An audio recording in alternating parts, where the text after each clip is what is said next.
Quan uno deixa de ser comparsa de la vida i passa a ser protagonista, se sent d'una altra manera. Soc Julio Huerta, director de la Fundació Horta Sud.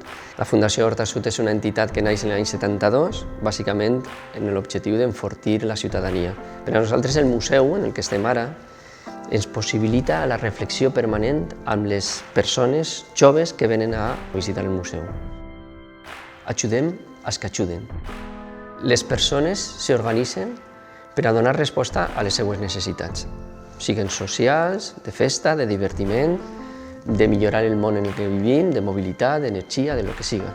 Nosaltres el que fem és tenir una escola d'associacions on donem formació, assessorament, acompanyament, fem jornades per a preguntar-los què necessiten, què podem fer des de la Fundació o des de Caixa Popular, conjuntament, per a donar resposta a les necessitats del moviment associatiu.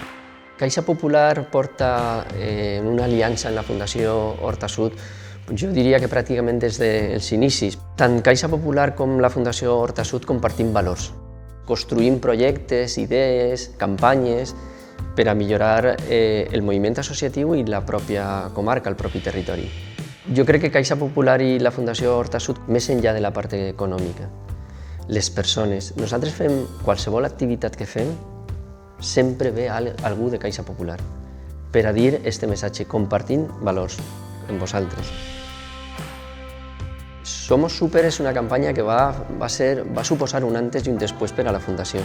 La primera campanya de Somos Súper deia algo així com el mundo está hecho de personas maravillosas. Este podria ser tu padre, tu madre. Al final són persones que en el nostre dia a dia són amb les que se relacionem i són les que formen part de les associacions. Està més que documentat que apuntar-se a una associació és bo per a la salut mental, perquè te possibilita aquesta xarxa d'afectes, de relacions, de suport psicològic.